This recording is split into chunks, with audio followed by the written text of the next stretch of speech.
মই পোৱা নাই সেই গতিকে মই বাদ দিছোঁ কিয় থাকিম মই ইয়াৰ আগতে কি হ'ল মেনেজ কিমান হ'ল মেনেজ মই টকাৰ মেনেজ মই একো পোৱা নাই টকা মই মেনেজ বাৰু মোৰ পকেটত মোৰ টকাৰ পৰা মই যিখিনি মেনেজ কৰিছোঁ না কালিলৈকে আপুনি প্ৰচাৰ চলালে আপোনাৰ পাৰ্টিলে আজি কাইলৈ ভোট আজি কিয় বাদ দিলে খেলিব পৰা সাহসখিনি নহ'ল নেকি আপোনাৰ কেলে হ'ব আপুনিতো জানিব না কাৰণ সঁহাৰি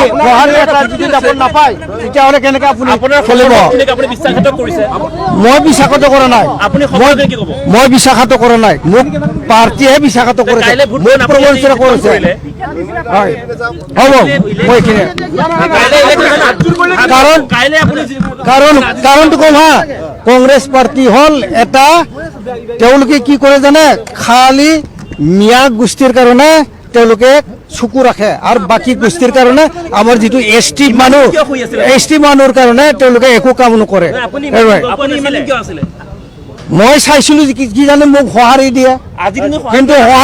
সঁহাৰি নোপোৱাৰ মই বাদ দিছোঁ কি আছে আৰু মোৰ কি কৰিম মই একো নকৰোঁ এতিয়া মই কোনো চৰকাৰতে এতিয়া বা কাৰো দলতো মই এতিয়া মোৰ যাবলৈ মন নাযায় সেইকাৰণে মই এতিয়া পাৰ্টিকে বাদ দিছোঁ পলিটিকেল মই নকৰোঁ